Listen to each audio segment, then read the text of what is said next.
Bonjour à tous et bienvenue dans ce nouvel épisode. Nous sommes toujours sur notre série Quand Dieu te prépare un mariage divin. Cette fois-ci, c'est la partie 3. Dans la partie 2, nous avons principalement mis l'accent sur le fait que Dieu veut nous faire racheter les temps et veut nous donner l'accélération divine dans les domaines du mariage. Nous avons abordé notamment un des sujets que Dieu fait, une des choses que Dieu fait lorsqu'il veut nous faire racheter les temps, lorsque Dieu veut nous donner l'accélération, c'est qu'il augmente notre connaissance de sa volonté. Nous avons parlé du caractère et dans ce deuxième épisode, nous allons entamer un deuxième domaine dans lequel Dieu veut augmenter notre connaissance de sa volonté afin de nous donner de l'accélération et de nous faire gagner du temps, qui est les domaines du cœur. Lorsque je parle du cœur, je veux principalement parler de nos motivations. Pourquoi? Parce que beaucoup de personnes ont retardé leur exaucement et leur visitation divine par rapport au mariage. Non pas parce qu'elle n'était pas prête, mais simplement parce qu'elle n'avait pas les bonnes motivations. Dans la Bible, Jacques nous dit, vous demandez et vous ne recevez pas parce que vous demandez mal dans le but de satisfaire vos passions. Donc, on peut demander une chose, être prêt pour la chose, mais ne pas recevoir la chose parce qu'on demande avec les mauvaises motivations, avec les mauvais désirs. Beaucoup de personnes, comme je l'ai dit, donc ont retardé, ont pris du temps là où les choses devaient normalement aller vite parce qu'on n'avait pas les bonnes motivations. Dans la Bible, dans 1 Samuel au chapitre 9, on nous parle d'Anne, on connaît toute son histoire. Et ce qui est marquant dans son histoire, c'est que c'était une personne qui avait été meurtrie parce qu'elle n'avait pas d'enfant. Elle avait... Ça arriva donc parce que son mari avait deux femmes et sa deuxième épouse avait beaucoup d'enfants et Anne, lui, n'arrivait pas à concevoir d'enfants et elle souffrait. La Bible montre qu'elle était meurtrie à chaque fois, chaque année. Elle souffrait à cause de cela. Elle partait, elle priait, elle criait à Dieu pour que Dieu lui donne un enfant. Mais on comprend que Dieu en fait avait un plan beaucoup plus grand pour Anne. Sauf que chaque fois que Anne demandait un enfant dans le but d'éprouver, de répondre à sa rivale, de combler ce vide-là, Dieu ne l'exauçait pas. Mais ce qui est intéressant, c'est que dans 1 Samuel, au chapitre 9, à partir du verset 9, la Bible va encore plus en profondeur et nous dit des choses qui sont assez intéressantes. Je vais lire dans les noms du Seigneur, à partir du chapitre 9. Anne s'éleva après qu'on l'eut mangé et bu à Silo, les sacrificateurs. Élie était assis sur un siège, près d'un des poteaux du temple de l'Éternel. Et l'amertume dans l'âme, elle prit l'Éternel, elle versa des pleurs. Elle fit un vœu en disant, Éternel des armées, si tu daignes regarder l'affliction de ta servante, si tu te souviens de moi et n'oublie point ta servante, et si tu donnes à ta servante un enfant mâle, je les consacrerai à l'Éternel pour tous les jours de sa vie et les rasoirs ne passera pas sur sa tête. Donc en fait on voit que à partir du moment où Anne a corrigé ses motivations, a corrigé ses buts, Dieu l'a exaucé. Tant qu'elle priait pour simplement prouver, pour simplement répondre aux critiques, aux moqueries des Péninas, Dieu n'exauçait pas. Mais à partir du moment où elle s'est alignée, elle s'est dit non Seigneur, donne-moi un enfant, mais cet enfant-là, je vais le consacrer à toi. Il va te servir, il va servir à tes buts et à tes desseins. Dieu l'a exaucé. Pourquoi? Parce que il y a des personnes, quand Dieu leur suscite, quand Dieu leur crée, il a un plan pour eux. Il sait qu'au travers de ces personnes-là, ce que je veux manifester, c'est qu'au travers de cette femme puisse venir un prophète. Et pas n'importe quel prophète, un des prophètes les plus grands de l'histoire. Sauf que tant que dans ton cœur, tu ne saisis pas, tu ne comprends pas la pensée de Dieu pour ta vie, tu vas passer à côté. Comme je l'ai dit plus tôt, le but du mariage, ce n'est pas d'abord pour nous faire plaisir, ce n'est pas d'abord pour nous-mêmes, non. C'est parce que Dieu a un but, c'est parce que Dieu a un dessein, c'est parce que Dieu a un projet, il y a des choses qu'il veut manifester au travers de nous dans ces mariages-là. Donc tant qu'on cherche du mariage simplement parce qu'on veut prouver, parce que les années passent, parce qu'on se sent seul, parfois on passe à côté du plan de Dieu, on passe à côté de ce que Dieu a prévu pour nous et qu'est-ce qu'on fait, c'est qu'on perd du temps. On perd du temps parce qu'on demande à Dieu le mariage, parce qu'on veut prouver, parce qu'on se sent seul, au lieu de lui demander, Seigneur, je sais que tu as des projets que tu dois manifester dans ma vie, je sais qu'il y a un but, peut-être qu'il y a un enfant, un serviteur de Dieu qui doit sortir de ma vie, peut-être qu'au travers de ces mariages-là, nous devons enfanter un futur président de la République qui va faire avancer l'agenda de Dieu. Peut-être qu'il y a ceci, peut-être qu'il y a cela, mais tant qu'on ne s'aligne pas à la volonté de Dieu, on passe à côté. Parce que très souvent, Dieu veut se servir de nos vies, Dieu veut les rendre utiles, mais tant que nous ne nous alignons pas, tant que les motivations ne s'accordent pas à ses buts, à ses desseins, nous passons à côté. Voilà pourquoi il est important de prier, de toujours demander à Dieu, Seigneur, quel est ton plan pour ma vie, quels sont tes desseins pour ma vie, de sorte qu'à pouvoir aligner tes motivations. Et quand tu fais cette prière-là, de manière progressive, les saints vont commencer à mettre dans ton cœur ses fardeaux, il va commencer à mettre dans ton cœur ses pensées, il va commencer à enfanter dans ton cœur sa vision, il va l'imprimer dans ton cœur, de sorte que quand tu commences à te projeter par rapport à ton mariage, tu commences à plus ou moins percevoir ce que Dieu va commencer à attendre de toi par rapport à cela. Donc lorsque Dieu veut nous faire racheter les temps, il travaille notre motivation. Il fait en sorte que nos motivations soient alignées à la sienne. Parce qu'il y a énormément de personnes, en fait une des choses que les mauvaises motivations font, c'est que les mauvaises motivations nous conduisent toujours à faire des mauvais choix. Combien de personnes, à cause des mauvaises motivations, se sont lancées dans des relations et dans des mariages sans Dieu?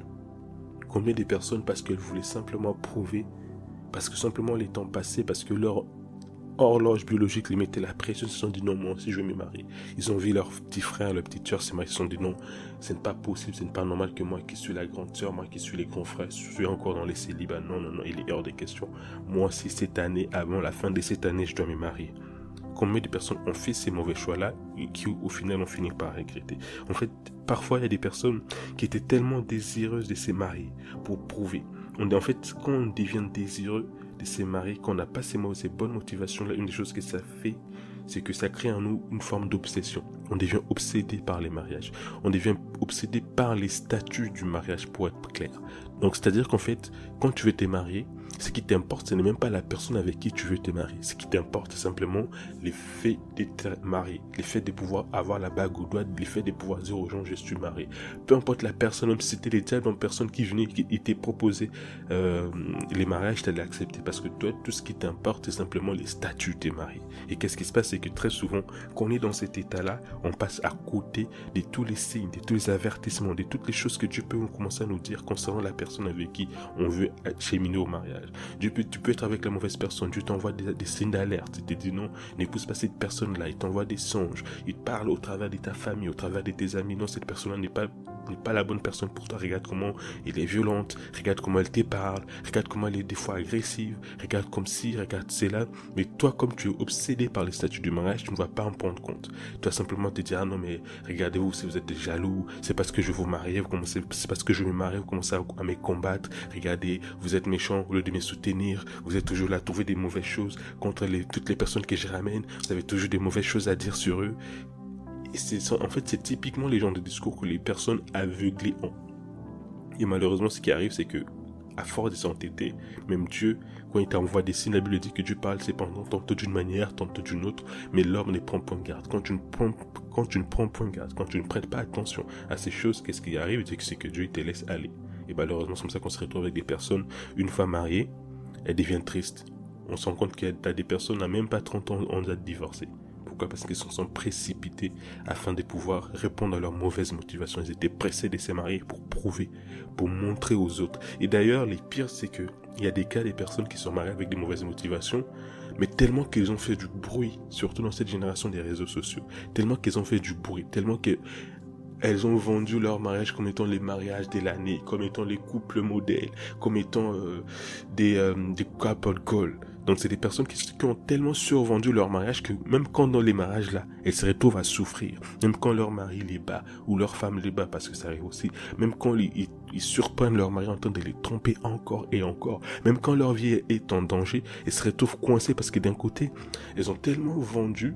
Elles font tellement les saints, les couples modestes sur les réseaux sociaux, dans leur famille, qu'en fait ils se disent que si j'assume mes erreurs aujourd'hui, ça sera trop grave. En fait, il y a des gens qui ont un ego tellement surdimensionné que même quand ils ne savent plus assumer leurs erreurs. En fait, ils ont tellement vendu la chose qu'ils ne peuvent plus dire regardez, vous voyez tout ce que je vais vous montrer là sur les réseaux sociaux, c'était faux. En réalité, ce qui s'est passé dans mon mariage, c'était que j'étais malheureux, j'étais malheureuse, qu'on me battait, que j'étais trompé, que j'étais ceci. Non. En fait, à force de chercher à vivre pour prouver, pour montrer aux gens, on finit toujours par faire des mauvais choix. Mais après, c'est que Dieu puisse nous délivrer de ces mauvais choix-là, que Dieu puisse corriger les motivations de nos cœurs, qu'il nous brise comme il faut. Si même il faut qu'il puisse nous mettre dans une relation où au final on va souffrir, mais qui va permettre de nous guérir, d'enlever nous nos mauvaises motivations, d'enlever nous cette soif obsessionnelle, cette soif perverse, cette soif toxique du mariage, qu'il l'efface. Parce que malheureusement, il y a des personnes qui ne comprendront que quand les conséquences de leurs choix seront visibles. Tant qu'on va leur conseiller, même si Dieu leur parle, ils ne vont pas comprendre. Et ce que Dieu fait, c'est que parfois il permet que tu rentres dans une relation où tu souffres, où tu te retrouves avec le cœur brisé, où ton âme est brisée, mais au moins tu n'es pas allé jusqu'au mariage. Et au travers de ça, il veut créer en toi un déclic pour te réveiller, te faire comprendre que non, ma fille, mon frère, regarde les motivations de ton cœur. Tu as cherché à faire les choses par toi-même. Tu as cherché à faire les choses pour prouver, pour montrer. Qu'est-ce que ça a fait? C'est que ça a endurci ton cœur. Ça a fermé tes oreilles. Ça a aveuglé tes yeux. Tu n'as plus su avoir du discernement. Regarde là où tu allais venir. Regarde les types de femmes, les types d'hommes que tu allais épouser. Maintenant, reviens à toi-même. Réévalue tes motivations. Sors de cette soif obsessionnelle du mariage et vois les choses selon Dieu. C'est-à-dire, va prier Dieu, demande à Dieu quelle est ta vision, quel est ton plan, quelle est ta mission, quelles sont tes attentes pour moi, pour ces mariages-là, et qui traite en toi ces mauvaises motivations. Que cela soit notre partage dans les noms de Jésus. Et vous savez ici, la raison pour laquelle on parle du mariage divin, c'est pour mettre l'accent sur le fait que ce qu'on désire et recherche, c'est un mariage qui soit bâti par Dieu. C'est un mariage où Dieu est l'alpha et l'oméga. C'est pas juste un mariage pour se marier, un mariage pour montrer aux autres qu'on est marié. Parce qu'en fait, c'est ce que tu recherches, c'est ce que tu désires, c'est simplement les statuts du mariage, c'est juste les faits, voilà, de rencontrer une personne et puis décocher la case, voilà, avant mes 30 ans, je suis marié. Il y a mille et une façons d'y parvenir.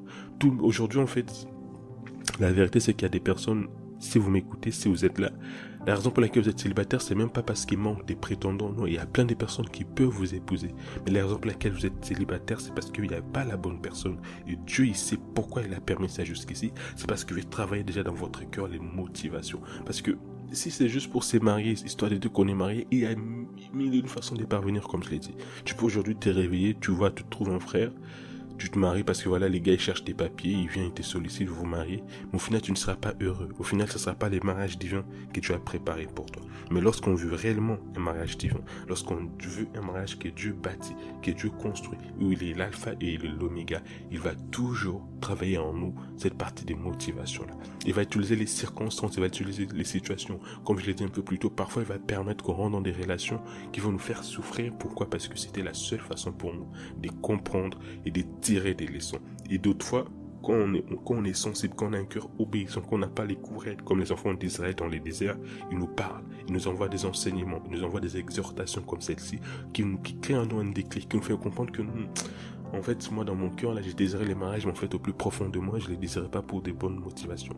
Je les désirais parce que j'avais un vide dans mon cœur. Je les désirais parce que je voulais simplement prouver, parce que je sentais la pression dans ma famille, dans mes amis, parce que tout le monde autour de moi s'est marié. Donc moi aussi, je commençais à vouloir les mariages à cause de ces mauvaises motivations-là. Et Dieu les traite. Et quand Dieu voit dans ton cœur que les motivations ont été traitées, ont été alignées, ça te donne de l'accélération. Donc, très rapidement, il envoie vers toi la bonne personne parce qu'il sait que désormais, tu es prête, désormais, tu as la bonne motivation, désormais, tu es disposé à faire sa volonté. Dans l'histoire d'Anne dont j'ai parlé tout à l'heure, on a vu que dès qu'elle a fait un vœu à Dieu, que si Dieu lui donnait un enfant, cet enfant-là allait être consacré à l'Éternel, allait les servir. L'année suivante, elle a eu un enfant. Donc l'accélération divine est toujours conditionnée à la connaissance, à la meilleure compréhension de sa volonté dans nos vies. Ma prière est que, à partir de maintenant, que nous puissions nous conformer, que ce soit dans notre caractère, dans nos motivations, à la volonté, au but, aux attentes que Dieu a pour nos vies concernant nos mariages. C'est les secrets, c'est la clé pour avoir de l'accélération. Ma prière, c'est que les mauvaises motivations, les désirs de prouver, les désirs de montrer, la pression sociale, l'horloge biologique, toutes ces choses-là, que ces choses-là ne nous mettent pas la pression. Parce que Dieu, il connaît les timings, il connaît les moments précis à lesquels nous devons nous marier. Alors nous ne nous mettons pas la pression. Traitons nos mauvaises motivations et que Dieu corrige nos cœurs. C'est les secrets pour que nous puissions racheter les temps. C'est les secrets pour avoir une accélération divine. Que toutes les mauvaises motivations qui étaient peut-être dues à des oppressions diaboliques, parce que les diables, ils aiment toujours profiter de nos faiblesses, des portes que nous ouvrons dans nos cœurs, dans nos âmes, pour commencer à mettre des oppressions, pour nous presser encore plus, pour nous maintenir en fait esclaves de ces mauvaises motivations-là. Ma prière est que ces jougs soient brisés, que ces fardeaux soient ôtés dans les noms de Jésus et que les dieux qui a annoncé une accélération divine accomplisse sa parole dans les noms de Jésus. Que d'ici 1 an, d'ici 2 ans, tu puisses témoigner dans les noms de Jésus qu'au travers de ces podcasts, il y a eu un déclic dans ta vie qui a créé une accélération dans les domaines du mariage. Que cela soit notre partage dans les noms de Jésus.